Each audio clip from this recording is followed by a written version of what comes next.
honestly, we are the people that hold ourselves back, right? I mean, we are much more capable of doing things that we just think we can't do. And that was just me for a long time. I was very happy working as a manager in these pet supply stores. I mean, I loved it, but at the same time, I always felt like there was something that was missing there. Something I felt like I had more potential, but I just didn't go for it until I did.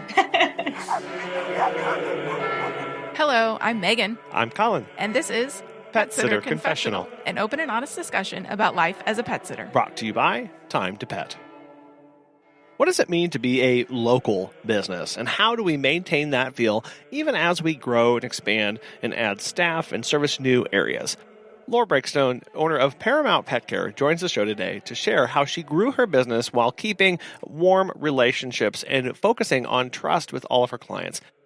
She also shares how she's implemented the 5-house marketing rule into the neighborhoods that she really wants to work with, and why partnering with a coach or mentor early on can really help set yourself up for success, but how it's never too late. Let's get started. Sure. Yeah. Well, thank you so much, Colin, for having me. I really appreciate the opportunity. So my name's Laura, and what I do is I own a local pet sitting and dog walking company in Luzerne County, Pennsylvania. It's called Paramount Pet Care. And right now we have about over 250, I think I just checked, about 270 clients and about 10 team members. So we've grown pretty significantly in the last 2 years. Yeah, that's a lot of growth. Does it feel as fast as it appears to be when you look at kind of those numbers? What was it like experiencing that? Oh my God. Like the answer to that, I don't even know how to answer that question because it's like yes and no. You know, how sometimes it's like you have those days where like overwhelm kicks in and you're like, I need a secretary. You know what I mean? But then there's other days where it's not as bad and it's like, okay, I can catch my breath. I can get caught up on my work and we're good. But it's just been a continual thing. So it's like day in, day out. I don't stop marketing ever, and I don't stop recruiting ever. So I always try to be able to meet the demands by adding on professional pet sitters onto the team.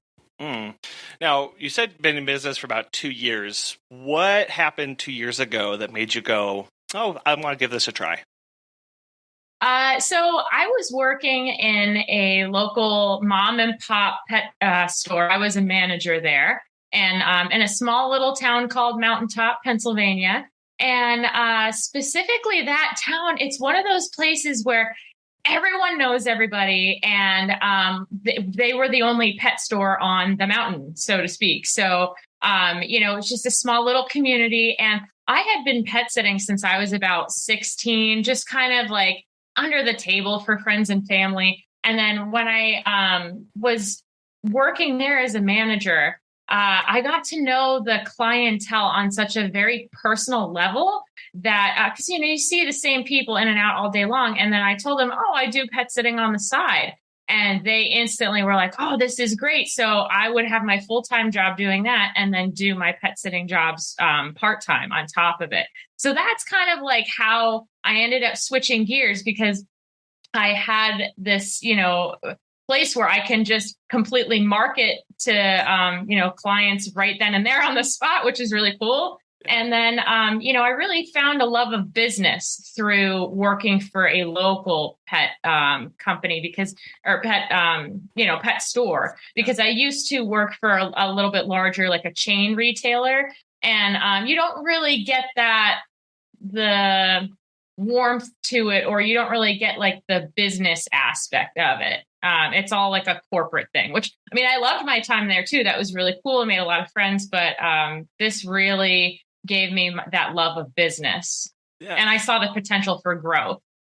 You've used a word a couple times now about working for a local company, and you own a local company. What about that localness is important to you? It's that feeling of, I think I already used this word too, but warmth, right? Like it's that feeling of just like, you can talk to people one-on-one and create a relationship, because the more you create these relationships with people, the more they're going to trust you, especially when you're trying to develop a team of people to work for you instead of you. And that's like a process all in itself that I had to kind of overcome, like, telling my clients, okay, it's not going to be me anymore all the time, but you have to trust me to hire really awesome people that are going to take care of your pets like I do. Yeah, that is hard, and it's really scary to communicate whenever you've worked so hard to foster those relationships, and then you are kind of passing that torch on to somebody else and going, oh man, like, have I done enough? But as you said, like, there's that trust that the clients go, I trusted you to take care of my pets. Now I'm going to trust you to find the best care for my pets within your company. And that is a process. And a lot of times it's our hang up that prevents us from making that step. Exactly. Yeah. And it's interesting because the first person I ever hired onto my team was my boyfriend. And, my boyfriend actually at the time, me and him were only going out like less than a year. So it was one of those things where it's like, hey, I know I've only been dating this guy for 9 months, but here he is. He works for my team. I roped him in, and you got to trust him. So it was it was a little wild at first. I'm not going to lie. I feel like you said, like within that 2-year span, like everything did happen very quickly. And I was able to make it happen, which I'm very thrilled about.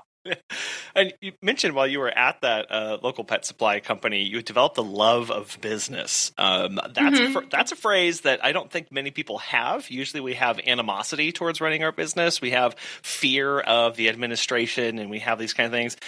When you say love of business, what does that mean? Oh man, I guess it just means kind of like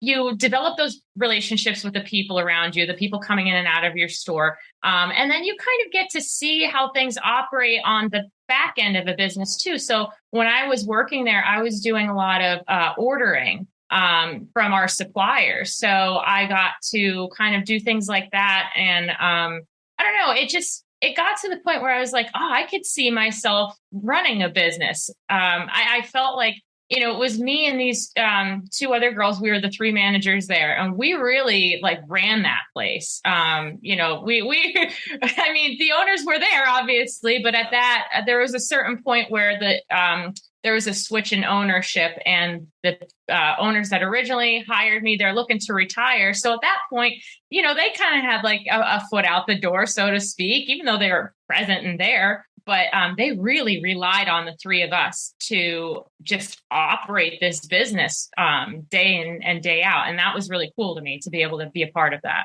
Yeah, it sounds like you had an opportunity to see how every part of the cake was made. You weren't just worried about this one particular component, which is easier to do in a much larger corporate setting.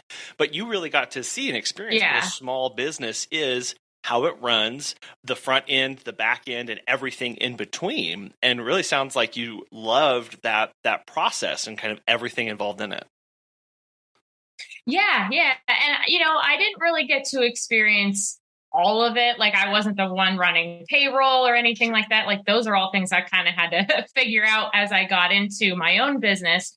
But yeah, it was neat to just learn about business and, kind of get that. It was more of an inspiration than anything. You see this husband and wife who own this local pet, basically pet supply business. And you think, okay, like I could be like them one day. I get really inspired by entrepreneurs, I think. And I think that was always a pathway that I wanted to go down. But I'm not going to lie, I always was afraid to go down that path. Like, there was always something inside of me holding me back from that. And I am so glad I made that jump because, I do what I love every single day. And I really wouldn't have it any other way. Like, I feel exactly where I'm supposed to be at in my life. And so if there's anybody else out there that is afraid to make that jump, I say just do it. Just absolutely go for it. That's being inspired, I think, is a really important part of what we do as small business owners. We need to be inspired in a lot of aspects inspired of ways to run our business, how to run our business, how to be good managers and bosses, how to respect others. And with that inspiration, that really helps us do a lot, that helps us create, that helps us keep moving forward.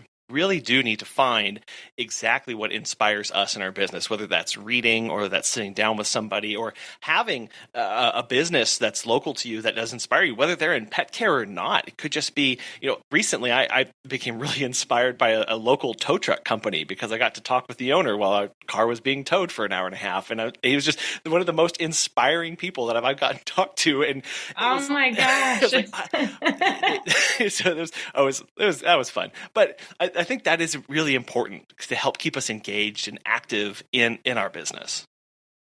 Yeah, for sure. And honestly, we are the people that hold ourselves back, right? I mean, we are much more capable of doing things that we just think we can't do.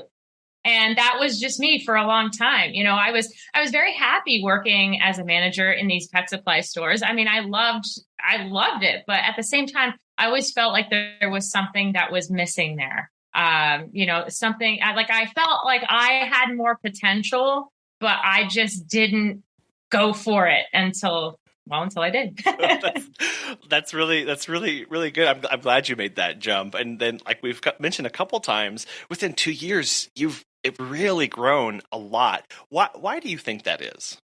I have a very simple answer for that, and you're gonna love this. A woman by the name of Colleen Sedgwick. I know you're familiar with her, but yeah. Speaking of inspiration, she was my initial inspiration. Before I even joined her program, I was watching her YouTube videos online, and I just sat there and I was like, I want to be like this woman someday. And then all of a sudden I made the jump, started my business, and was like, okay, now I really need to take her program. I'm glad I did, though, honest to God, because I would not have been fast tracked like this. Because I have been involved in her program now for a year and a half. And so that's like, the majority of that 2 years. And, look at how far I've come then. So I owe a lot to her for sure. She's amazing. Yeah. Well, I think it is important to look at what kind of resources are out there, and whether that's a program, whether that's a coach, whether that's a community, find something to get plugged into. And, it sounds like you looked around and went, I connect with this person. This person is speaking the things that I connect with and I want to have in my life. And that takes some time and understanding and thinking about ourselves and recognizing what that connection is going to be. But that kind of step really does help us, because now we're engaged, we're active, we're committed to this thing. And I think just being committed is part of that. Yeah, for sure. And just the ongoing support too, right? Not even just from your business coaches directly, but from the community that you have around you by being involved in a program like that, because you're involved and in touch with every single day all these other entrepreneurs that do exactly what you do. And that's that inspiration again of when you're feeling down, when you're feeling like you're struggling, and being able to be connected to that community of other people who may have experienced it or can give you an encouraging word or show you how they have overcome that. That is what that's so powerful in helping us overcome things as they come our way, and can, like you said earlier, can really are what hold us back at the end of the day. Yeah, absolutely. Yeah. One of the things that you do that I find fascinating, and I think is a growing trend, and I wanted to pick your brain on this, is you charge for your first meeting with the client. How long have you been doing that, and what kind of feedback do you get? Kind of why did you decide that was something that you wanted to implement? Yeah, so initially I never did, especially when I was doing this solo, with no other staff or anything like that. Because I always felt like that initial consultation was really a necessary part to get to know the people's pets. But then as I started to hire, Colleen actually really inspired me to do this, because she said, well, number one, I have to pay my staff to go out there and do it. So, I mean, I have to pay for their time to go out there to do it. So at that point, you have to kind of look at it like, no matter who you're bringing into your house, whether it be, somebody who's going to fix the sink or, the plumber, whoever it is, you have to pay for them to walk in your door, whether or not they fix anything at all. Yeah. So, I mean, Colleen gave me that mindset of like, okay, you really should be charging for these initial meetings because you have to pay your staff to do it. And when I asked her, did you get any pushback from that? She said no.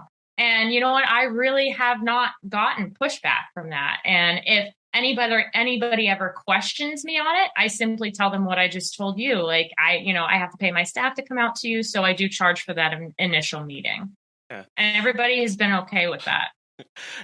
And that's one of those things of, as the pet sitting industry has kind of grown and matured, we're finding these things that a lot of other industries have had in place for a pretty long time. Like if you take, whether it's a mechanic or somebody, or if you take your car to the mechanic, they have a service for you to look under the hood.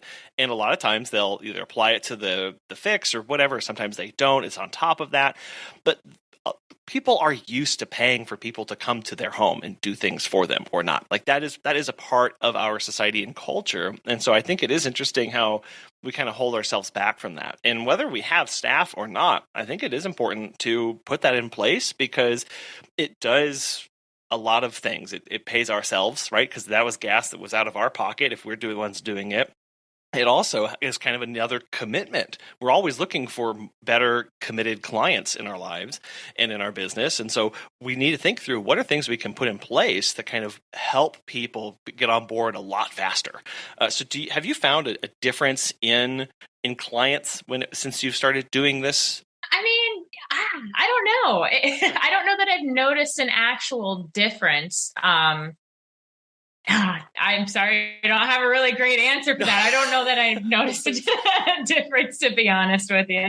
No, that's fine. I know many people get to the meet and greet and they go, how do I convince this person to go with me? Right? What's what makes this person go with me in my business? And it could be a lot of different factors. And so I know many people have decided that, well, by having them pay for me, maybe that will make them more committed to go with me in the end. And I think that's something that's just going to be dependent on every single person and every single client. So, if you charge for the meet and greet, someone go, it's $20 or it's $22, whatever. Like if it works, it works. If it doesn't, it doesn't. It's not a big deal to some people. Other people, it is a big deal, so they're more committed to that. And I think there's kind of depending on your clientele, you're going to find a different balance with that.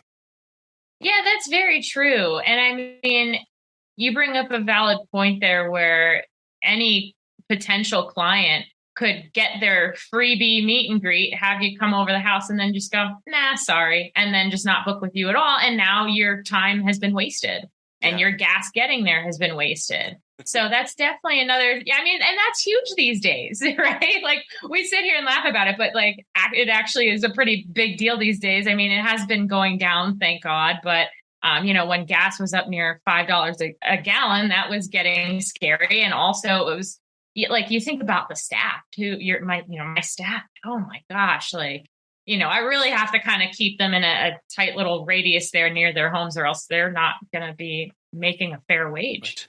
Yeah. Well, okay. So on that, I know many people kind of have this discussion of, do I have a central location that I set a radius around, or do I hire staff in areas and then set a radius around where they live? Sounds like they've kind of gone with the latter over the former. Why was that for you? I don't know. It made more sense, I guess, at the time. And when I post my jobs on Indeed, I will post for specific areas. So if I'm looking for a sitter in Mountaintop, it's going to be people who live in Mountaintop that are applying, and or maybe live like within a couple miles of that area. So I always cater to kind of where the bulk of my client base is, and try to hire people that live right around there, and then just give them a little bit of a radius right around their house. Yeah, it helps, and that helps a lot with them and their travel time and them and their gas expenses and understanding their schedule. And for you as well, when you get a client, it's a lot easier to say yes to somebody if you know you've got two staff members sitting over there ready to go for them, as opposed to going, well, we're kind of bouncing and back and forth across a 15 square mile radius, and it's kind of a free for all for everybody. I can see how that would simplify it a lot for you and organizing a lot of that as well. Yeah, I don't know. It made the most sense for me when I was starting out with that. And, I just kind of continue to really spread my employees all over the area, all across Luzerne County. We don't service the whole county. It is a pretty big county, but it also depends on how many people I can hire for any given area too. Some areas are easy to hire in, and others, right now I'm struggling in a certain area. So it's a balance.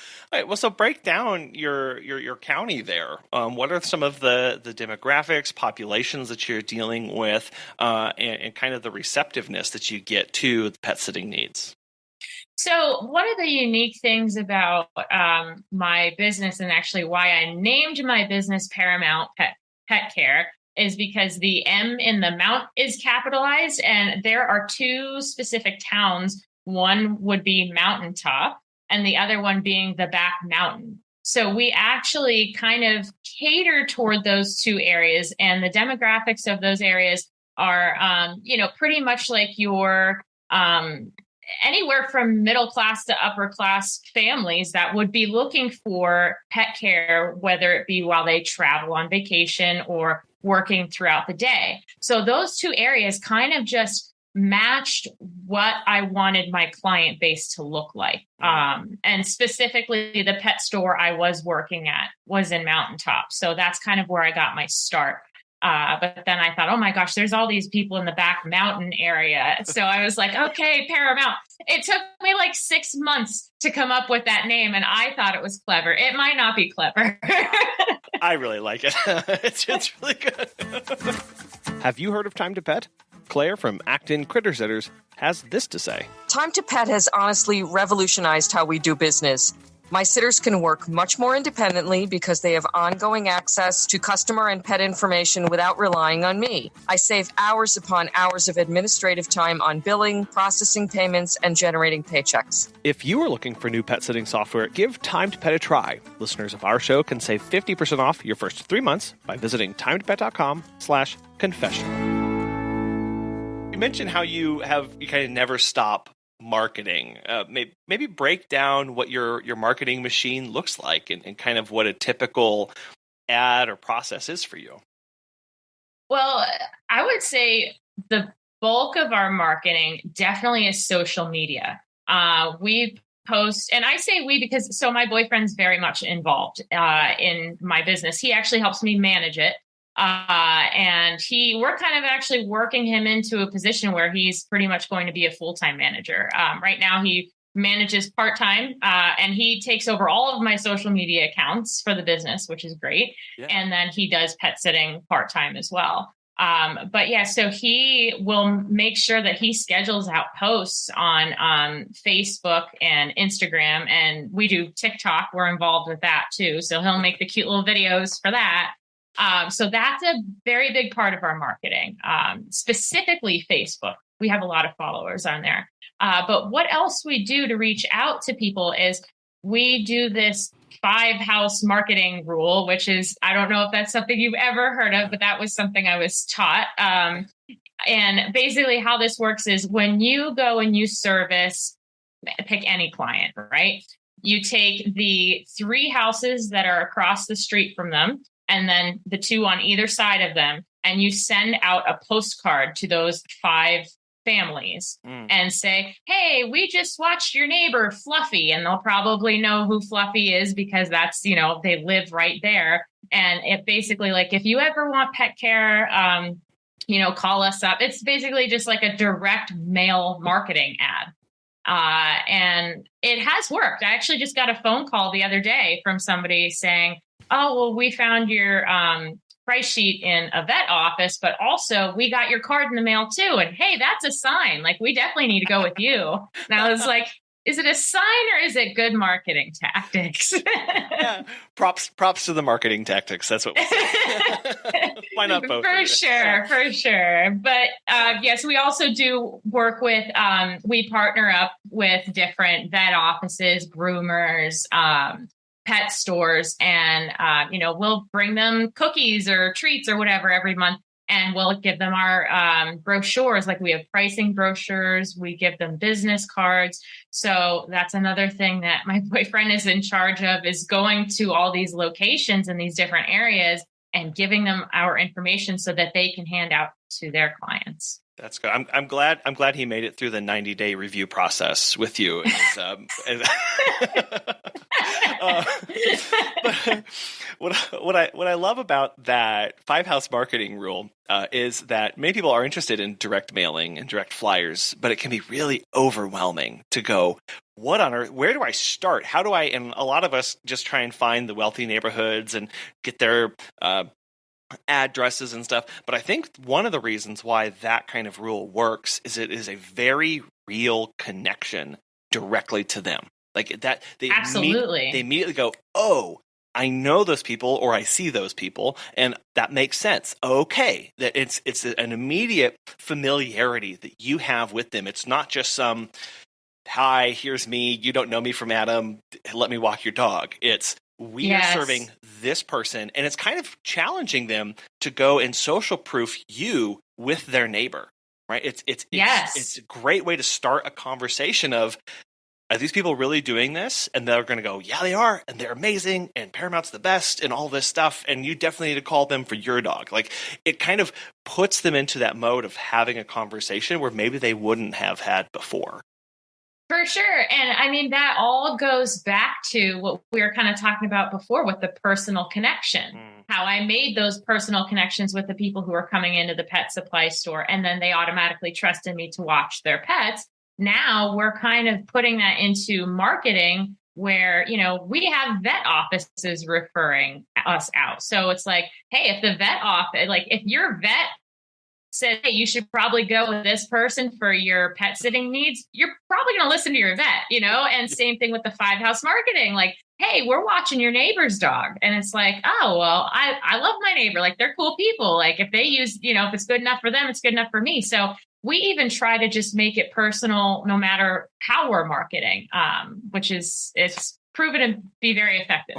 Yeah, I think one of the things that's really helped us was when we got connected with some vets who gave out new puppy packets to clients, and they have a big packet of recommendation and resources for them. And when we built a relationship with the vets, they started to stick our flyer in there for their clients. And so it was an immediate like, oh, here's the trainer, here's the one trainer I need to talk to. Here's the groomer I need to talk to. Oh, and here's the one pet sitter I need to talk to. And we were right there. Those relationships where they want to refer to good people. They have a vested interest in having this pet owner keep this pet for as long as possible. They want to see them live their best life. We can help alongside and help them in that and be a good resource and be a good member of the community in that way. Exactly. And I mean, a lot of people who own pet sitting companies don't necessarily realize the power behind that. Once you get that leverage of people that are in reputable businesses recommending you a reputable business, that's powerful. It is. Yeah, it's really telling whenever, we get phone calls from vets and they're like, hey, we're out of your flyers. You need to come make a new drop. It's like they're wanting that resource to give out. And I think even finding maybe, pet friendly places and fostering a relationship with them. I know in our new service area, there's a coffee shop that we spend a lot of time in, and they're right across from a very popular dog walking trail and park. And we initially just came in and would set out some flyers and some stuff there. And then we started to set out tennis balls and poop bag holders with our name on it. And they actually went out of their way to make a really cool display of all of this stuff. And I was reloading it the other day, and the barista said, we get so many compliments on the tennis balls and the poop bag holders because everyone is so happy that we're so pet friendly. and it really makes the place really nice. And I had never thought of it that way of we're helping them have a more pet friendly area by some simple tennis balls and some poop bag holders. And so there was this realization of like, we can work together on this to really make the pet parents' lives a lot better. Yeah, absolutely. Promo items are cool. We actually just did dog food can lids with our logo on it, and just pens, because everybody loves pens, right? So especially the vet offices. I don't know, they eat that up. They do. Well, sometimes literally with some of their patients, they do eat pens. So. You're not wrong. But it's something that's really simple. It doesn't have to be extremely costly. To just add a little bit of benefit to somebody who needs that in that moment. Right. Absolutely. Something else about your visits, you mentioned that you charge for the first initial meeting and consultation. You also don't have a distinction between drop-ins and walks like a lot of people have. You just call them visits, and they're broken down by time increments. Where did that decision come from, and kind of what's that look like for you in communicating to your clients? Yeah, so for me, I felt like keeping it as simple as possible was better, because I had thought about pricing between all of those things, and I thought, I don't know that I'm necessarily going to charge more or less for a dog walk versus a visit. So I thought, okay, let's group them all into one thing, keep it really simple for people. But then the idea is when people contact me about it and kind of want the rundown on how that all works, I pretty much say, well, look, whatever you need done in that half hour or in that 15 minutes, we'll do. So it's, if you want a 20-minute walk and 10 minutes to just kind of feed and, do whatever, play indoors with your dog, then we can do that. And then plus, you kind of get into the thing where it's like, yeah, we'll bring in your mail too. We'll water your plants as well. So it's like people kind of like to hear that. It almost seems like a really good package deal to them, right? You get all this stuff in a half hour, or what we can do. You know what I mean? We do what we can do within that allotted time. But yeah. Yeah, because I know sometimes when we say, oh, we'll do a drop-in, people go, well, can you take my dog for a walk? Or is that something separate? Or what does this include or not include? And I do like that idea of going, look, this is the 30 minutes. This is the hour visit. You tell me what you want done, and we'll make that work or give a different recommendation. It really does kind of puts the owner in a position of more involvement, I'll say, of directing that. And personalizing it too. I think that we like to cater toward, personalizing your own pet care plan however you want it. And I mean, I tell people, look, if you want 3 visits a day, you don't have to pick just the 30-minute visit. You can do 2 30-minute and maybe a 15-minute final potty break before bedtime. Because in 15 minutes that you can't do much, but you can certainly let the dog out to go to the bathroom and tuck him in for the night. I really try to create that environment where the client gets to choose what they want done within that amount of time and how they want to personalize their pet care plan. Yeah, I think that's really empowering to them, especially clients who maybe have never done this before. They don't know what to expect. They're kind of lost in the process. Or, let's be honest, a lot of clients know exactly what they like, and they don't like being pigeonholed into a little box. And so we can kind of come alongside them, and I'm sure within reason go, yeah, let's design this time together. Yeah, absolutely. So, I mean, it works out well for us, and it keeps the pricing and things like that very simple. So I think when people have too many options, I think they freak out. I mean, let's be fair. I mean, I can't even look at a menu in a restaurant without going, this decision is so stressful. I don't know what I want. I tend to always just go with a good looking picture and go, maybe I'll try that, and kind of avoid everything else. Yeah. So I like to keep things simple because I'm simple in that regard anyway. So when it comes to choosing. Yeah, well, it's simple and it's more predictable for the client. It's easier for us as the owners and our staff to remember what the heck is going on here and what things look like. It's just the more simple and refined that we can make that, I think the more of a benefit we bring to everybody. Yeah, for sure. And then like from our side of, so from like the business standpoint, when we're selecting these visits on our pet sitting software, then, we can choose, like I do have an option for a 30-minute dog walk or a 30-minute visit. It's all the same price, but then that lets the pet sitter know, what are you here to do primarily? So it really, it's more just to put out that certain front to the client where it's like, hey, we'll do whatever you want while, whatever you need us to do while we're here. But then we need to kind of keep it organized on the back end too, so that the sitter is like, okay, wait, what am I doing? So so it works out. No, that's really cool. And I know you also offer quite a list of concierge services that kind of provide a lot of additional stuff. How have you arrived at that list? Oh, I got a lot of that inspiration from Colleen. A lot of what my business model is really modeled off of her, but I mean, why wouldn't I? Because she's super successful, right? But so yeah, why not? But anyway, so we have that list, and it's not a super popular thing that people add on every day. We're not getting a ton of add-ons, but I will tell you that actually, believe it or not, out of the whole list, the most popular service is the guinea pig nail trim. I was going to ask you about that. I saw that on the list, and I was like, there is a story behind this. I need to know more about this. So yeah, I'm like the guinea pig guru, right? Like, I don't know. I fell in love with them. I don't have one right now, but I had one in college, absolutely adored him. And then when I was like a pet care manager at the big chain retailer I worked at. And I spent, I was basically in charge of like all the animals there, right? So like the guinea pigs, the hamsters, the reptiles, the fish. So I was in charge of that whole department. But the guinea pigs were always just my favorite. And I kind of, through owning a guinea pig and having to take care of them on kind of a daily basis, I just like grew fond of them. And it became one of those things where the only type of boarding I offer right now is guinea pig boarding, because I don't have a facility, right? But like if people want to drop their guinea pig off at my apartment, please do.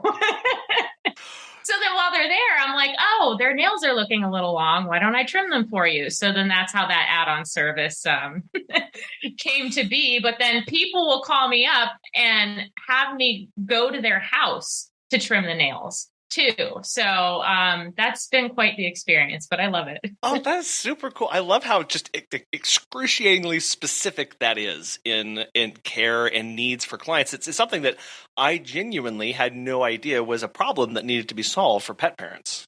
It actually is. And, it's funny because when I was working, at PetSmart, it was one of those things where I sold a lot of guinea pigs. But then I had to tell people, like, look, you have to keep up on their nail maintenance. And they go, what? And I'm like, yeah, their nails grow and you need them trimmed. And then I had to direct them over to the nail trimmers and say, okay, like, if you're taking your guinea pig home today, you should probably consider taking a pair of these clippers. And, then it was one of those things where it's like, I didn't know we had to do that. Like, it's so funny. Like, it's so random, right? You said like oddly specific. It is very much oddly specific, but something that I am just good at. Yeah. So I thought, you know what, if I'm good at this and I know what I'm, talking about and I know what I'm doing, I might as well just tack that on as a service. Yeah. I mean, if it's something that you're getting requests for already and you have clients who are calling you and asking for that and you're able to do and you can provide, and it's something that fits in with your business model and is, something that brings you joy, why not at the end of the day? Why not help people in that way? Yeah, absolutely. Well, and when you were telling that story, you said someone would buy a guinea pig and you would say, oh, by the way, there is this extra thing that you're going to have to stay on top of. And that's part of, it sounds like that you've your desire and your goal to be transparent in everything that you do and make sure that everything is upfront. What does that mean for you, and why is that so important? You know, I've learned just over the course of time that transparency, there's nothing like it because it coincides with good communication. And you want that all around between not just your staff and your clients, because that's very important. But you also want to have that type of relationship as a business owner with your staff too. And the transparency thing, it's huge because, you can have staff that just can't communicate effectively at all. Like I just had a staff member recently who, I did have to terminate because I tried to reach out to her and she never got back to me. And it's like, can't you just tell me you're uninterested and this job isn't for you anymore? Like I will gladly just send you on your way. But it's it's the moment the staff member becomes unhappy is the moment where problems start to arise. They might show up late to their jobs. They might not show up to their jobs at all. But if we can create this relationship from the very beginning, saying, look, I'm approachable. Like I'm a very just fun loving, easygoing person. I don't, it's one of those things where it's like, if you do a good job for me, like I'll take care of you in the end. And it's like, let's keep conversations open. And I also want my staff to have that with my clients as well. So like I tell them, if you ever notice anything out of the ordinary with a pet in your care, like you've been watching this pet all week and now all of a sudden it threw up on the last day, just mention that in the notes. Just give a quick mention because it could be absolutely nothing, but it also could lead to something more serious. And if we didn't have that level of transparency saying what happened instead of just like cleaning up, hiding it and throwing it away, the owner can come home and be like, oh my gosh, like we have to rush our dog to the vet. So, so it's like everything I do, how I operate is just being transparent across all levels. Yeah, we try and avoid those follow-up messages from clients the second day they've gotten back of going, hey, did you notice Baxter was limping? It's like, no, if we would have noticed, you would have been notified immediately. Like, that's how we want to operate. And obviously things happen and things whatever, but it's like, that's the goal, is to, when we see something, we're going to say something about it. And we're going to be upfront. Because whether it's not even communicating bad news, it's just communicating and reporting on what we're observing and seeing, and trying to, I think that's hard to get through to a lot of people. And I know I struggle with that for a while as well, of going, oh, this is bad. I don't want to tell people bad news. I don't want to let them know about this. And I really had to really sit down and embrace and go, no, this is what they're paying me for. They're paying for me to be eyes and ears and hands on their pet while they're away. Well, they can't be here. They need to know this. It's not a reflection of me. It's a reflection of the reality that I'm experiencing. I have to tell them about that. It's basically a moral obligation at this point, and I'm being paid to do it too. Exactly. Yeah. So it's really transparency and open communication kind of go hand in hand, and you run a more effective business when you can have that on all levels between you and your staff and your clients. Yeah, because it's setting out those expectations right from the get-go. And whether that's communicating our pricing to our new clients that are coming in and not trying to hide those in some way or delay reporting those to them. Like, they're going to find out how expensive it is and how costly it is to them eventually. We need to just get that out there, because that may be a deciding factor for them. Or with staff, okay, we need to let them know that the late visit wasn't appropriate, because we can't let that go on. And then we hope and we want and we yearn for that to come back to us. We want our clients and our staff to be transparent with us about how they're doing, so we can either readjust, reassign, or remove them from certain things. Exactly. Yeah. And it's just more effective all around, because like you said, if we had to remove them from a certain job, like if my staff isn't telling me like, hey, I got scratched up pretty bad or something from the last visit, or, it comes down to the point of like, do we need to reassess these people as clients, because maybe are the dogs putting my sitters in harm's way? Or maybe do we need to just make a casual suggestion like, hey, like, we know your dog doesn't have intentions of being aggressive, but to be truthful with you, I think your dog could use some training because it's putting my staff at risk. You know, here's a suggestion I have for you as a trainer. I hope you don't take it the wrong way, but, you know, it's going to be a little bit safer for my staff to come in there if your dog wasn't, you know, acting like that. Yeah, and that can be hard to communicate. We don't like to communicate the news to the owner that their pet isn't as well behaved as the client may expect. But this is going, again, it boils down to, this is what we're seeing. This is how we want to be able to operate safely. And here's what your responsibilities as the clients are now that you know that. And absolutely, and we tell our staff all the time, like, the expectation is not that you have to put up with aggression, biting, growling, jumping, things on you. That you don't have to put up with that. If that's happening, we need to know about it so we can do something about that. And I think that's really what the transparency and communication does, is it moves us from this position of, I'm putting up with this, I just have to kind of grin and bear it, to actually doing and implementing, to making our lives, the pet lives, and the owners and the staff's lives better. Like, it just helps everybody. Right. And I mean, honestly, for as much as we like cringe making these phone calls and we're like, oh, I don't want to, you know, have to make this phone call to this client to tell them this. But if you learn how to, it's about the deliverability of the message. So if you learn how to deliver this news in a certain way where you're being sensitive to their feelings and sensitive to, like, you know, saying, look, I know your dog's a great dog, but here's the issue we ran into. And might I make a suggestion? You know what I mean? It's about how you deliver it. So I've only ever had pretty much success with that. And I've had to make a couple of those really weird phone calls where it was like, I had to tell people flat out, look, we can't service your dog. I'm so sorry. But like, your dog, like, the dog was being rather, I don't even know if aggressive is the word, but it was just massive and didn't know how big, like, the dog had no idea how big he was. Yeah. And he was getting to the point where he was like dragging my pet sitter down the street during the meet and greet.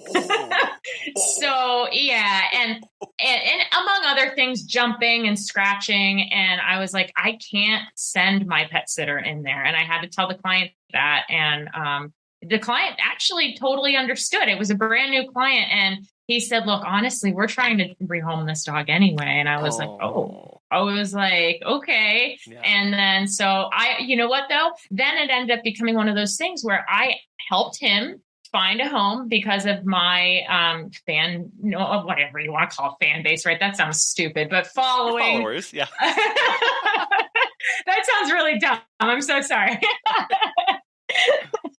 My followers on Facebook, and I reached out to a lot of people who, would be able to put the time into training this dog. We found the dog a new home, and guess what? He still has 2 other pets that we now currently watch. So we still got a client out of it. Yeah. So have the tough conversations, because it actually might end up working out for you. You never know. And I do know that, we try and have those tough conversations in an appropriate way, but clients don't always give that back to us. So have you ever had to deal or handle kind of some harsh feedback or negative reviews? So negative reviews, nothing on social media or Google, knock on wood here, but I have had to deal with an angry client over the phone. And but you know what, at the end of the day, when I looked back at that conversation and I kind of talked to my business coach about that conversation, that client was very less than ideal, very not somebody I wanted to have within my client base anyway, because of how they so aggressively reacted to the situation. And I thought, you know what, it's better that we just let this go. And I was very thrilled that he didn't, leave me a very nasty Google review or anything like that. But, it was a situation that really couldn't be helped. And he just, blew it out of the water and cursed me out and all that fun stuff. So, and like you said, it's like in the moment, it really hurts and it's not fun. But we're able to look back on that and go, they weeded themselves out of my client pool. So this is actually for the better of everybody. Yeah. In the moment, it's not fun, especially because like I tend to take things very personally and very to heart. So I tend to, in the moment, I remove all logic and like feelings are all there. And I'm like really super hurt about it, right? Like, this is terrible. You hang up and you're crying and it's like the end of the world. And then logic kicks in and then you start to realize, okay, like it's going to be okay. You don't want this person as a client anyway. Laura, I can't thank you enough for joining us today and walking us through your business journey, sharing your love of your business and of your clients, and why transparency and communication are so important to the business and how it's well run. I know there's a lot here and you have a lot to share. So how can people get in touch with you, follow along on your Instagram or TikToks that your boyfriend's putting out there and pick your brain? Yeah, sure. So my website is nepapetsitting.com. So anybody's more than welcome to reach out to me on my website. As far as the Facebook page, if you could just look up Paramount Pet Care, I should come up. But I believe the link to that is facebook.com/pet sitting NEPA, as opposed to NEPA pet sitting. I'm not trying to confuse people. I don't remember why that happened. But yeah, and then other than that, email is laura@paramountpetcare.com. Wonderful. I've so enjoyed this, Laura. It's been a real pleasure getting to talk with you today. Absolutely. I want to thank you so much for this opportunity again.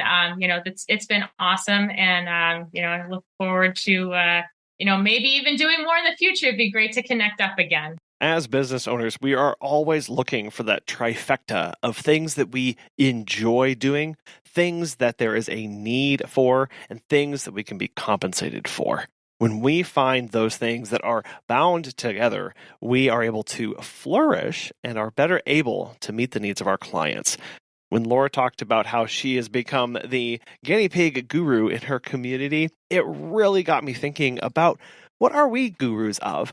What are you a guru of? What do you have? What skill set, knowledge, passion, drive do you have that can fill a need for a client, even if it's just one person? We all have it. So what does that look like for us and our business, and you and yours? And that's something that I think we do need to spend a lot of time meditating on. There are services that clients need and demand that we can fill naturally.